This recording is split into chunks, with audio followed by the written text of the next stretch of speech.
เย้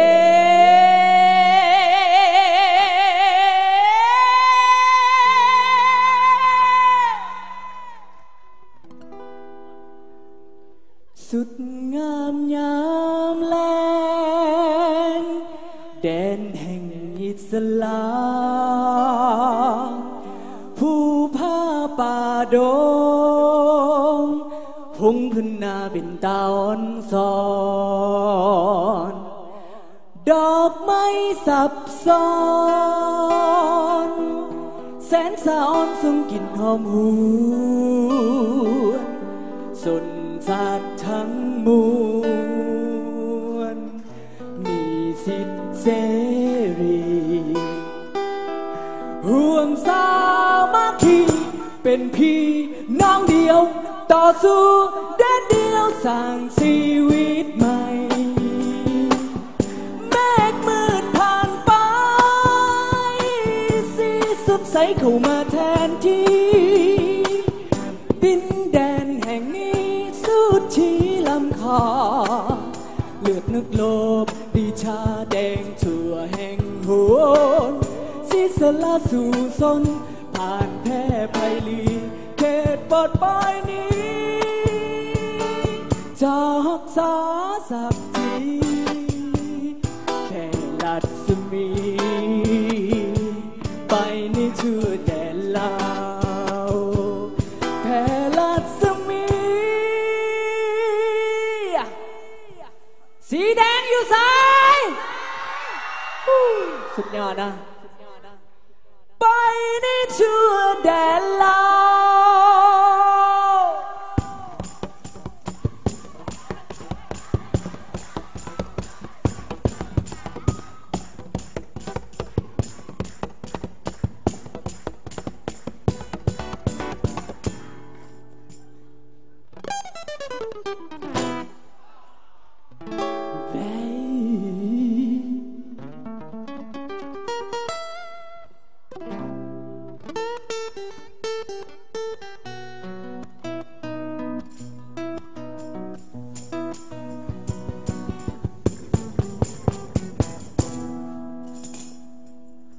เมื่อยแล้วบอ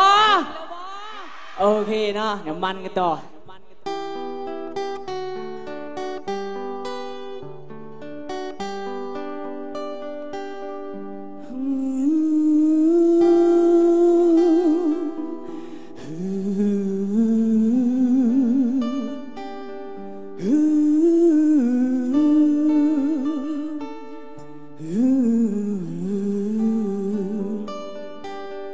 ร่วมสามัคคีเป็นพี่น้องเดียวต่อสู้เดียวสร้างชีวิตใหม่เมฆมืดผ่านไปสีสดใสเข้ามาแทนที่ดินแดนแห่งนี้สุดชีลำคา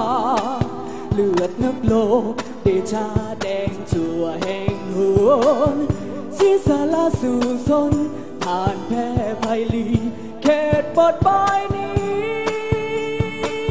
จากษาศักดิ์ศรีแต่ลัดสมี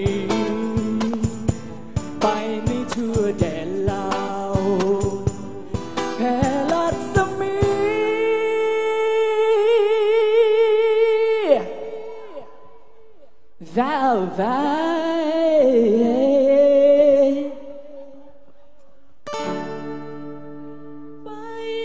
ทั่วแดนลา